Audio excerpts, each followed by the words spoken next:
नमस्कार शेतकरी बांधवांनो, सध्या शेतामध्ये हळद काढण्याचे काम चालू आहे आणि हळद काढण्याची प्रक्रिया ही खूप अवघड असते, की शेतकऱ्यांनाच माहीत असते। पाकिटामधली हळद जेव्हा विकायला येते ही हळद फक्त आमच्या शहरी बांधवांना कळते की हळद काय असते, परंतु हळद उगवण्यासाठी हळद पेरण्यापासून तर या काढण्याच्या प्रक्रियेपर्यंत ही प्रक्रिया चालू आहे शेवटची।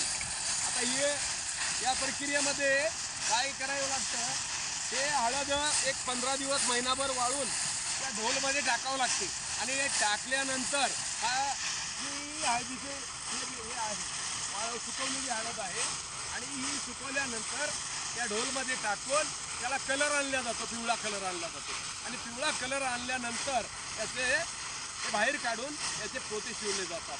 हळद एक महिना वाळवली जाते, ती त्याच्या अगोदर शिजवली जाते, काढल्या शिजवली जाते, शिजवून लाकडं मशीनमध्ये शिजवून या मशीनमध्ये टाकून या हळदीवर प्रक्रिया केली जाते। म्हणजे शेतकऱ्यांना हळद पिकवण्यासाठी जे कष्ट लागतात ते व्यापाऱ्यांना आणि तुम्हाला काही माहीत नाही। तुम्हाला पाकिटातली हळद जेव्हा दुकानातून विकत घेताना तेव्हाच तुम्हाला कळते की हळदीचं महत्त्व काय आहे। शेतकरी मरमर करतो, राबतो, त्या काळ्या मातीत पेरतो आणि या काळ्या मातीसोबत या निसर्गासोबत हा शेतकरी जुगार खेळतो। जुगार लाखो रुपयाचं बियाणं त्या शेतीमध्ये पेरतो आणि त्या शेतीमध्ये पेरल्यानंतर कधी पाऊस, कधी ऊन, कधी थंडी, कधी गारपीट यामुळे शेतकरी पुरता मेटाकुटीला येतो। पूर्ण पाऊस जर पडला, पूर आला, पूर्ण पीक वाहून जाते आणि शेतकरी हवालदिल होतो। दोनदा दुबार पेरणीचं संकट शेतकऱ्यावर उभं राहते, पण तुम्हाला त्या जनतेला काही घेणं देणं नाही।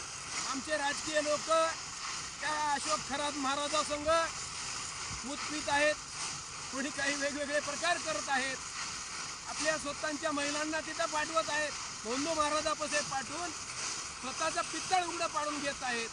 कधी त्या खराचा एन्काउंटर करतील याची सुद्धा गॅरंटी राहिलेली नाही, कारण आपलं पाप लपवण्यासाठी त्या खराचा एन्काउंटर 100% हे लोक करणार म्हणजे करणार।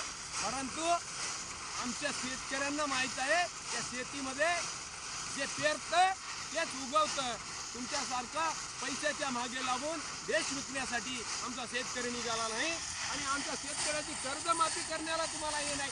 अरे त्या खराचा एक चिचोका 1-1 लाख रुपयाला विकत घेता तुम्ही, एवढी अंधश्रद्धा बाळगता, महिलांना तिथं पाठवता, इकडे लाडकी बहीण म्हणता आणि लाडक्या बहिणीवर अन्याय करणाऱ्या लोकांना पकडत नाही।